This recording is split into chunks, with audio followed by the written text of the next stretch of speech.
بسم الله الرحمن الرحيم. قالوا وتجعل فيها من يفسد فيها ويسفك الدماء ونحن نسبح بحمدك ونقدس لك قال إني أعلم ما لا تعلمون.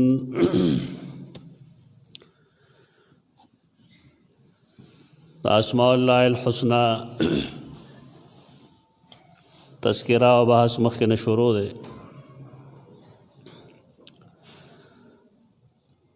دا الله په اسماءو کې یو اسم دی القدوس. القدوس عربی لغت کې د دې دوه بنیادونه دي. یا داسې هم ویلی شو چې دوه معنی دي. کله خو قاف دال او سین دا تنزیح ته وایي، پاکۍ ته وایي. د هر چیز د هر ځای پاکوالی د هغه د شان مطابقي.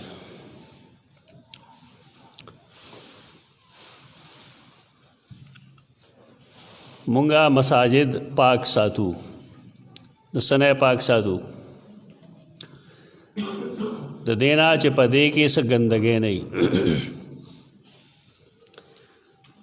په دې کې د درس و تدریس انتظامی،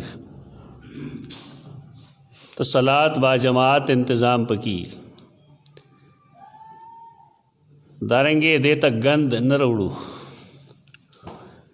او په دې کې هغه کار نه کوو کوم چې د مسجد د شان خلافي. قرآن مجید کې دې ته بیا طهارت وایي.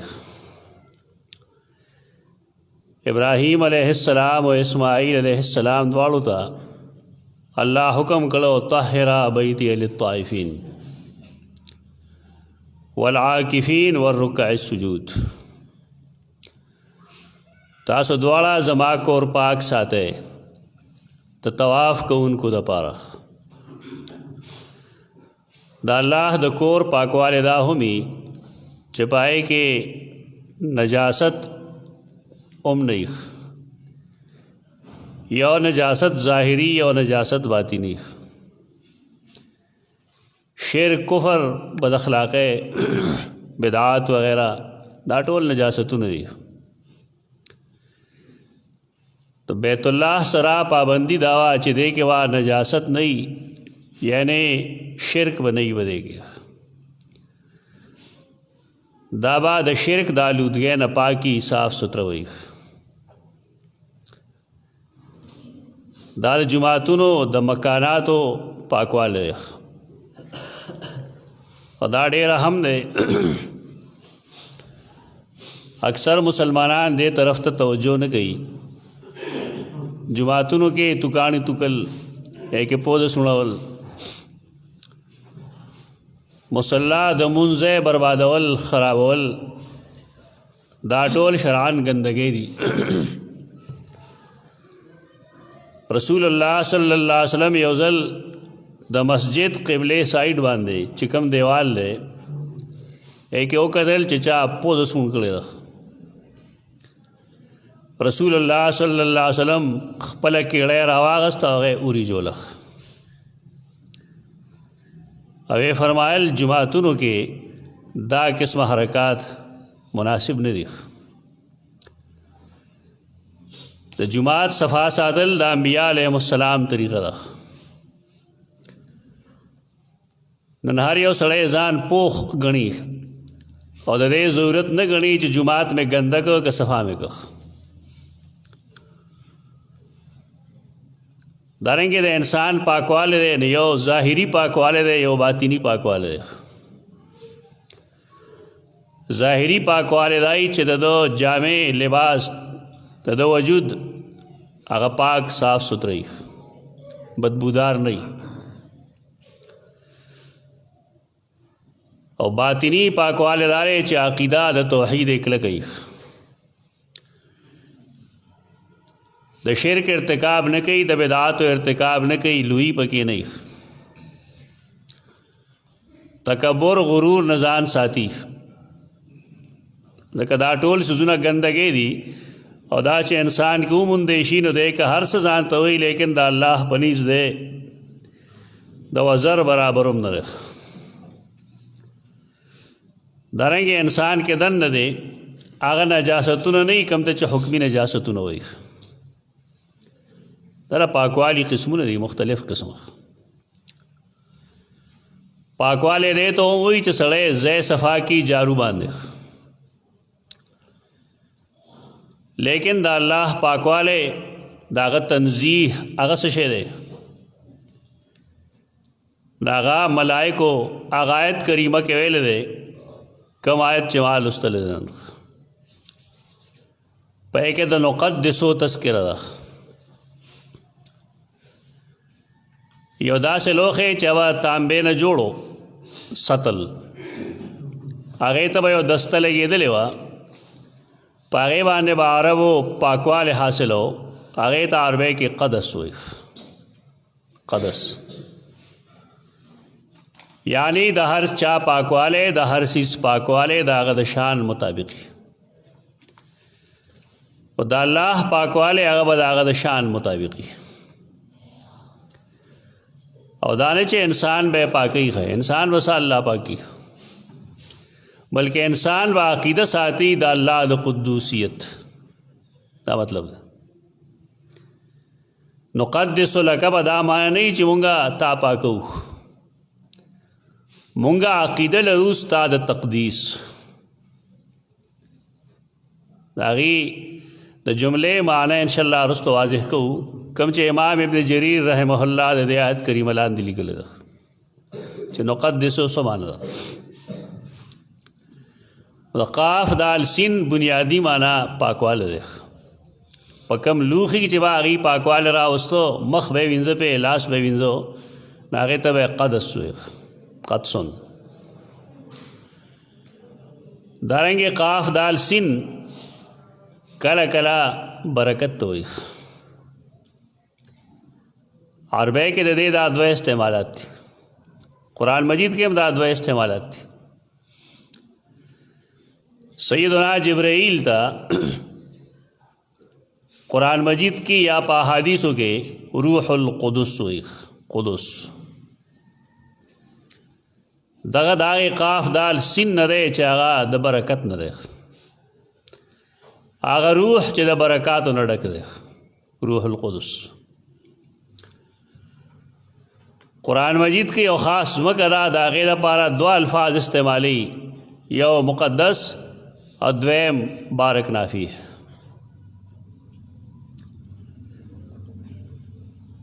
هغه ځمکه چې هغه پاکه ده، الارض المقدسه، د قرآن په اصطلاح کې د دې نه مراد د شام او فلسطین او اردن هغه ځمکه ده چې پای کې مسجد اقصی جوړ دی،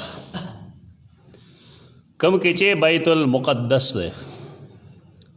دغه مقدس تم مقدس په دې وجه وایي چې کې الله برکات اچولی دي. د دې وجه نه سورۃ بنی اسرائیل چې کوم لومبنی آیت راځي، سبحان الذي اسرا بعبده لیلا من المسجد الحرام الى المسجد الاقصى الذي باركنا حوله. دا اصل کې وضاحت ده دا غي تقدیس کوم چې الله دغه علاقه کې پیدا کړی. نن عام جبه کې القدس هغه ځای ته وایي چې هلته مسجد اقصی جوړ دی. دلته تردن للباب دا خبر زده کول پکار دي چې تصاویرو کې یو جماعت راځي زړ غوندو ګنبد ښکاري سنهري، دا مسجد اقصی نه دی. مسجد اقصی ډېر پټ دی، دې نه اخوا دی، او دا موجوده اسرائیل مخکې کوي د دې لپاره چې که سبا دا جماعت ونړېږي زوړ مسجد اقصی، نو خلقو ته به پته نه وي چې مسجد اقصی کوم یو دی. دا کوم چې ښکاري نمودار ظاهر دا نه دی، دا جدا ځای دی، هغه جدا دی. دا خو دنیا کې مکار ترین قوم هغه یهود دي. دا د مخالفت د وجې نه وایو، باید سړی خو مخالفت برای مخالفت کی، دا حقایق دي. یهود د چا اولاد دی؟ د یهودا اولاد دی. یهودا څوک و؟ د یعقوب علیه السلام هغه زوی چې هغه خپل رور یوسف د خپلې مخې نه په یو خاص ترکیب لرې کوه. خو چونکې مشر و نو کشرانو دا خبره ومنله. یو داسې سړی چې خپل رور سره داسې قسمه حرکات کوي او پلار لا داسې قسمه تکلیف ورکوي، نو د هغه نه تاسو امید ساتئ. ستاسو خیال دی دا په موږ ډېر مین دي. هغوی خو پلار لا او خپل رور لا خپلې مور لا هغه تکلیف ورکړی دی کوم چې شاید دنیا کې یو غیر مسلم هم د هغې سوچ ونه کړی شي. نو بار کې الارض المقدسه زموږ دې ملک کې څه فتنې چلیږي، ډېرې غټې فتنې. بیا نن دا مصیبت جوړ شوی دی چې هغه فتنو والا ځان ته اهل قرآن وایي. ډېر داسې خلق شته دی چې هغه قرآن مجید لولي ښیي لیکن د دې فتنې نه واقف نه وي. د هغې کتابونه په لاس ورشي هغه لولي نو تدریجاً د حدیثو نه انکار وکړي او بیا هغې ثابتول دا غواړي چې دا حدیث د قرآن خلاف دی لہذا قابل قبول نه دي. دا مستقل فتنه چلیږي. دا اوس نه ده، دا ډېر مخکې نه ده. دې ته به یې زمانه کې القرآنیون ویل، نحن القرآنیون، مونږ قرآنیان یو، اهل قرآن یو. لږ مخکې لړ شي ته به بیا معتزله وي. دا زوړ څیز دی، دې کې څه نوی رنګ نشته، البته د دې نوم بدل شوی دی. کم خلک چې د نیاز فتح پوری کتابونه ګوري، د تمنا عبادی کتابونه ګوري، تمنا عبادی، یا د مستر غلام احمد پرویز کتابونه ګوري، هغه د مرض کې مبتلا شي. دلته خو د هغې نور ذکر نه کوو، خو تا ته د هغې یو تذکره کې کوم چې د ټول قوم په خلاف کې هغې د بارکنا حوله څه معنی کوي او څه مراد اخلي دی نه. سبحان الذي اسرا بعبده لیلا من المسجد الحرام الى المسجد الاقصى، هغه لرې جومات ته. هسې نن ته د یو مسلمان نه وتپوسې چې مسجد اقصی څه ته وایي، دا به څه وایي چې څه ته وایي. عام رواج څه دی؟ تواتر سره چې کوم نوم را روان دی د مسجد اقصی، هر سړی اړوکې الوی ټول لګیا دی، دا کوم جومات ته وایي؟ د شام مسجد ته وایي که د مدینې منورې مسجد ته وایي؟ دا هم دغې مسجد ته وایي کوم ته چې مونږ بیت المقدس وایو، مسجد اقصی دغې ته وایي. خدا داسې بے حیا دي چې بالکل د تواتر خلاف به خبره کوي، د خلکو نه بیوقوف جوړوي چې جی مسجد اقصی خدا نه دی، مسجد اقصی مسجد نبوي دی. دا د مکې نه لرې و. نو سوال دی چې د مکې نه مدینه منوره لرې و او که نه شام فلسطین لرې و. قرآن خو اقصی ویلی، هغې زمانه کې مسجد نبوي لا نه و، نو څنګه قرآن دا هغه ذکر کوي چې مسجد اقصی یعنې مسجد نبوي. دا غیرت ورکوي خلکو له چې نه نه دا خو مناسب نه ده که نه چې رسول الله صلی وسلم د یهودیانو ځای ته لاړ شي، بلکې دا اشاره هجرت ته وه. هغه مسجد اقصی چې د هغې ذکر دلته کې کوي هغه بارکنا حوله، مراد څه شی دی؟ مدینه منوره. دې کې څه مقصد دی؟ دې کې مقصد دا دی چې د معراج کوم احادیث دي چې هغه رد کړی شي. نو په کوم رنګ کې رد کوي؟ طریقه دا خلقو دغه ده، یعنی د قرآن مجید خبره ورته کوي او دارنګې د عصبیت پکې پیدا کوي چې نه نه یهودیانو سره زموږ هېڅ کار نشته دی. و دې آیت کریمه نه مراد بسو اغستی شي مسجد نبوي. لہذا چې تاسو کوم عقیده ساتئ د معراج النبی دا بالکل ختم شي. ته دې خلقو طریقې واردات دغه دي دا دې ټولو ما چې چا نمونه اغستی دي دې ټولو دا لیکلي دي خپلو کتابونو. لیکن دا داسې ملک دی چې که یو سړی نن پیدا شي هغه د خدایتوب دا وکړي نو د هغه نه څوک تپوس کوونکی نشته.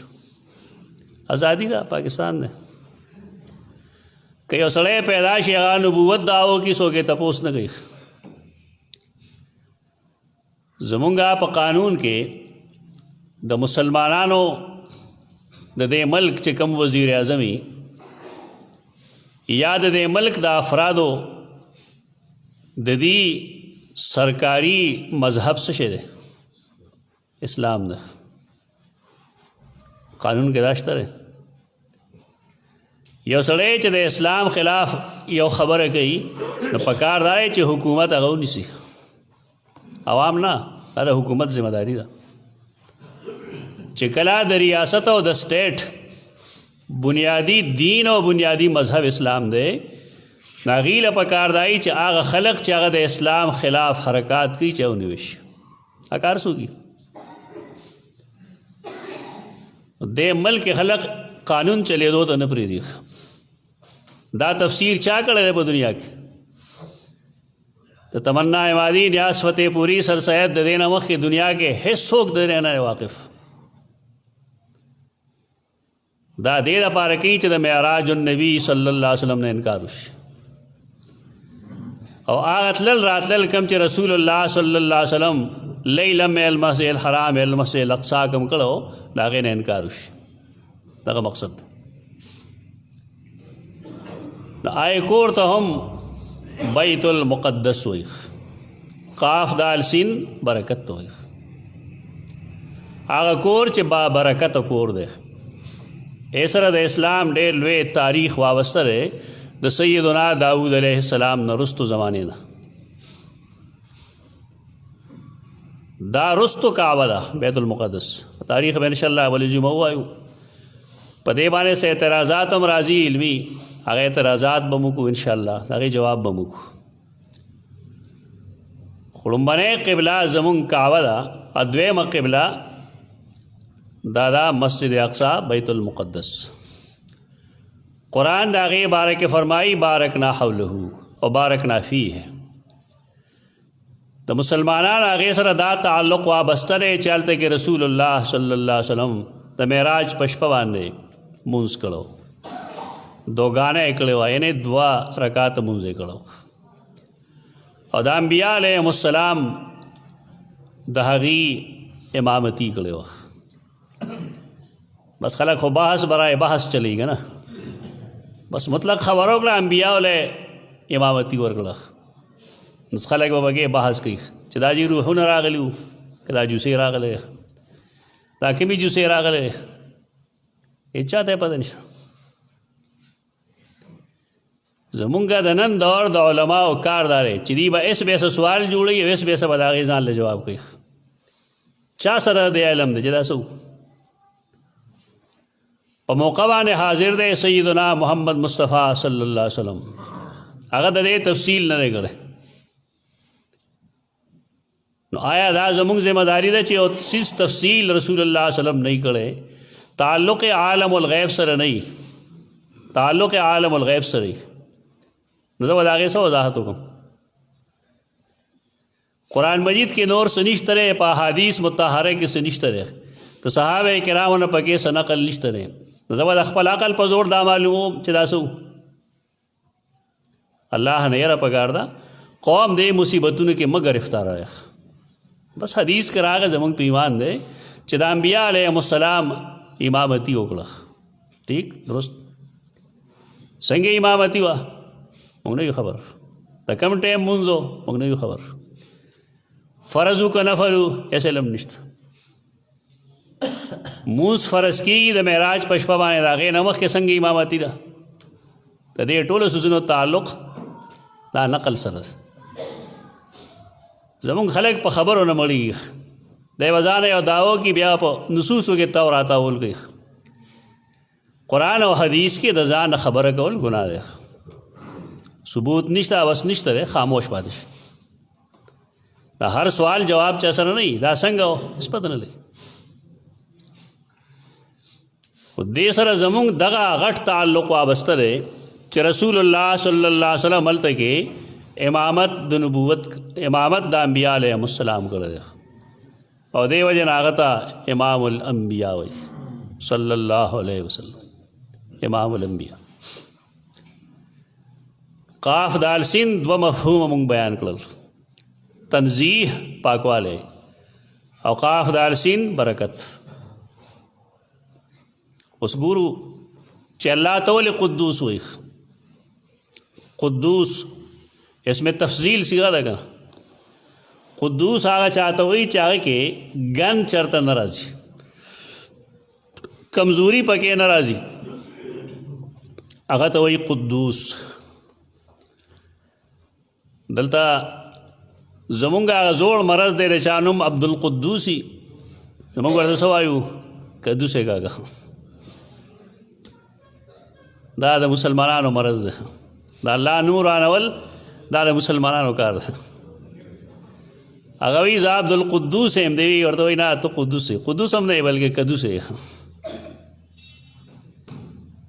د دې وجه بنیادي دا چې مونږ کې دا پته نشته، مونږ دا علم نشته دی مونږ ته چې القدوس د الله اسماء حسنا کې شامل دی.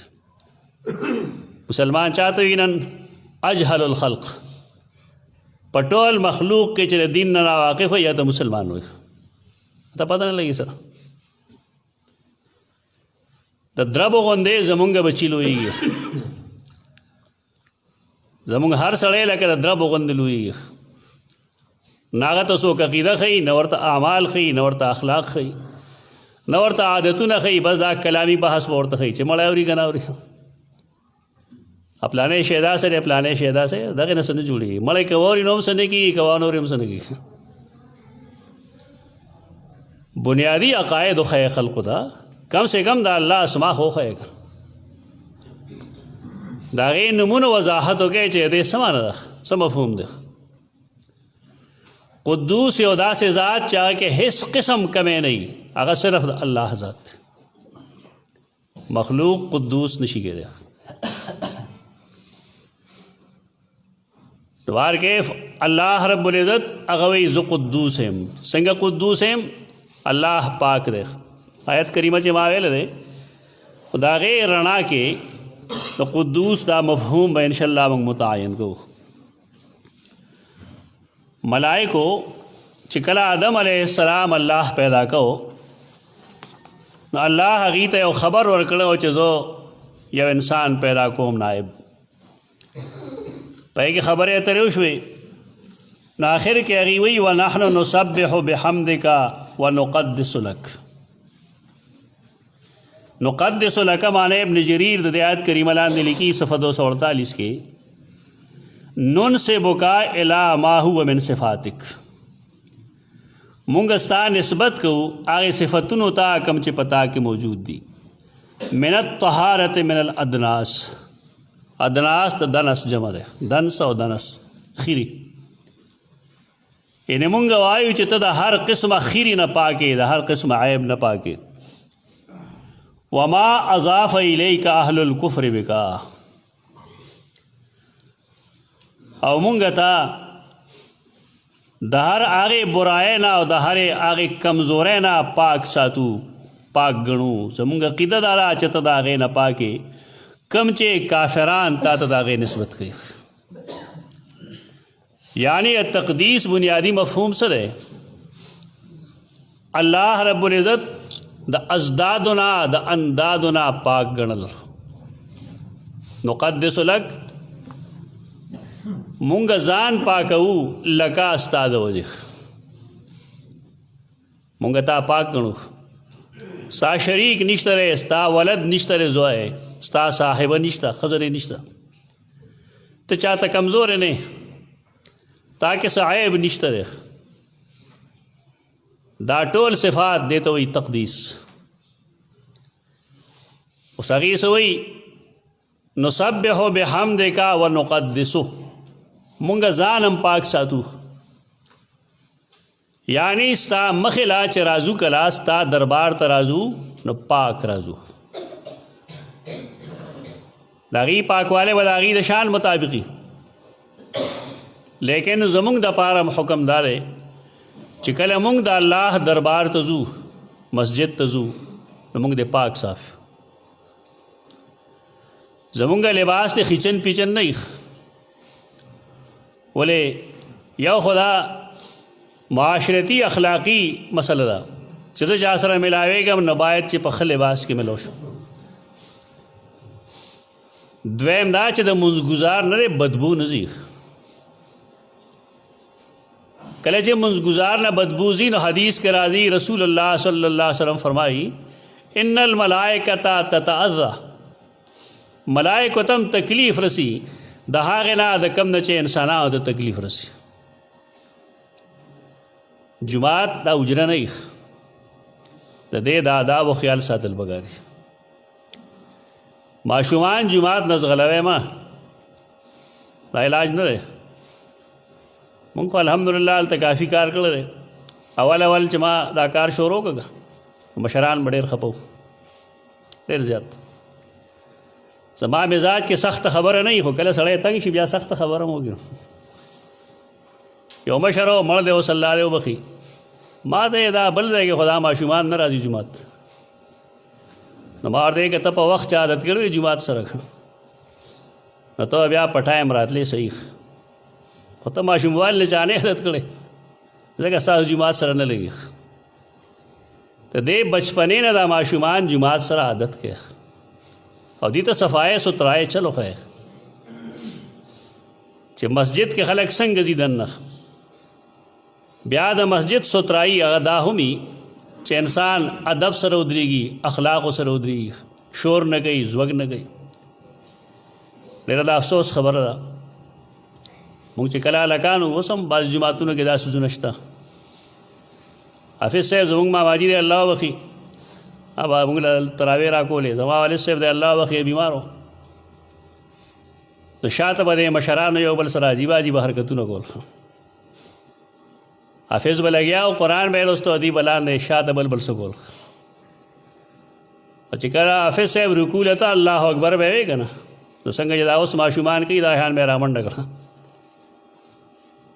دا حرکتونه اوس هم باید زویونو کې شته ماشومان هم دا چل نه کوي دا پویول غواړي ځکه مونږ وایو دا صفونو کې خواره کې چې تاسو هم مونځ وکړی شئ مونږ هم مونځ وکړی شو دوی به اخلاق زده کړي او دی چې زمونږ عمر ته رارسېږي دوی به انشاءالله مونږ ته دعاګانې کوي چې څوک داسې چې مونږ له صحیح تربیت راکړو دا پاکوالی انداز دی د هر ځای پاکوالی د هغې د شان مطابق تبار کې فلات قدوس ولې وایي پای کې هیڅ قسمه عیب نشته هیڅ قسمه کمزوري پکې نشته لکه پرکالی دا کمزوري ده خوب دا کمزوري ده نو آیت الکرسی کې به ویلي چې لا تأخذه سنة ولا نوم په الله نه پرکالی راځي او نه په هغه باندې خوب راځي دا عیب دی کمزوري ده انسان کمزور دی ماښام چې ډوډۍ موډۍ وخوري ماسوتن منځو کې نو سترګې به بیا پټېږي لیکن الله د دې نه منزه دی د دې نه پاک دی په دې قدوس اسم کې مونږ دپاره د عمل او د علم څه خبره ده هغه دا ده چې مونږ دې د مخلوق په باره کې د قدوسیت سرای نه ساتو یو سړی که هر څومره لوی سړی دی خو چې انسان دی نو کم سے کم هغه انسان دی هغه دې درجې ته نشي رسېدی چې هغه ته مونږ د الله حق ورکو ځکه په دغې درجه باندې چې هیڅ کمی پکې نه وي هغه صرف او صرف د الله ذات دی ته بل چا ذات نشي کېدی اوس که زمونږ خلک په دې قدوسیت پوهېدی نو دوی به دا د شرک ارتکاب نه کوله دا کوي په دې وجه چې دا بیچاره قدوس باندې پوهېږي نه د توحید د زده کولو دپاره د اسماء الله الحسنا زده کول ضروري دي سړی چې د الله په اسماء حسنا نه پوهېږي دی الله نه پیژني بس زمونږ خلک دی نه فایدې کیش کوي چې کله ته دا وایې چې یا ودودو یا ودودو یا ودودو که نه نو خلک به وتا ټول مینېږي دروغ وایي تا پیغمبر له نه ورته بیا ولې د مشرکین مکه هغه سره نه لګي دا تعویذګر دي الله یې دې ته هدایت وکړي د خلکو نه پیسې بټورۍ نه څه عجیبه عجیبه څیزونه ورته ښیي چې دا شی دا نوم دومره ځله وایه داسې به کېږي دا نوم دومره ځله وایه داسې به کېږي دی کوم ځای لیکلي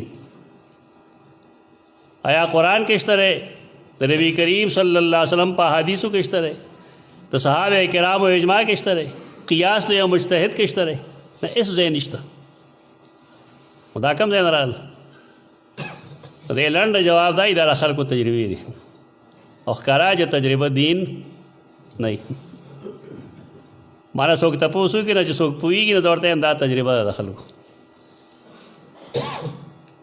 کم چې ناپوهي نه هغه وي خو تجربه ده صحیح به دا تجربه ده دا غلطی دی هم شي نو بهرکیف د دې مقصد دغه نه چې ته د دې نه فایدې کیش که د دې مقصد دا دی چې د دې په بنیاد مونږ خپله عقیده جوړه کړو عقیده به سمو په دې باندې د دې وجه نه رسول الله صلی الله علیه وسلم فرمایي قرآن هم فرمایي تاسو چې دعاګانې کوئ د اسماء حسنا په وسیله کوئ لکه د الله نوم دی رزاق یا رازق او ته وږې نو ته به څه وایې یا الله ته رازق یا الله مال رزق راکړه یا الله زما رزق کې کشادگی پیدا کی یا الله زما رزق کې وسعت پیدا کی یا الله د حلال روزی راکړه یا الله داسې روزی راکړه چې هغه ما کې د عبادت سپرټ پیدا کی هغې طریقه دغه ده ریز قاف استعمالوه رزاق او رزق سره متعلق څومره دعاګانې ته کولی شی پکې کوه فدوه بها وایي قرآن د الله نه سوال کوئ د دې اسماو په وسیله باندې اوس قرآن چې څه ویلي خلک هغه نه مني هغې ته به زما خبره وایي دا دی وایي زه نه وایم دا قرآن وایي لله الاسماء الحسنا یوازې د الله لپاره اسماء حسنا دي فدعوه نو د هغه نه سوال کوئ بها د دې په وسیله باندې قرآن خو دغه ویلي تاسو وکړئ تجربه نن خیر ده مونږ د قرآن او حدیث په نصوصو تجربات نه کوو خو ته تجربه وکړه خیر دی ستا رزق دې تنګي ته ووایه یا الله ته روزي رسان یې ته فضل وکړه او زما رزق کې وسعت پیدا کړه اصال ته ګوره چې څه کېږي خلکو له دعا کولو چل نه ورځي ځکه چې اسماء الله الحسنا نه ورځي نو د الله اسماءو کې یو دی القدوس او د هغې وضاحت دغه دی چې قاف دال سین یا برکت ته وایي یا نزاحت ته وایي د الله نوم کې څومره برکت دی خوراک ته چې کینې نو بسم الله ووایه یو کار چې شروع کوې نو بسم الله ووایه نو بیا د هغې برکت ته ګوره چې پای کې څه کېږي زمونږ خلک بسم الله بسم الله نه وایي ورخلاص شي دغه شان نو بیا هغه ټول دیګ په دوو کسانو باندې کم شي په دې وجه کم شي چې د الله د نوم برکت پکې شامل نه ده نو بهرکیف قدوس دوه مفاهیم دي او دواړه مفاهیم زموږ دپاره قابل اعتقاد او قابل عمل دي اقول قولی هذا استغفر الله لكم ولسائر المسلمين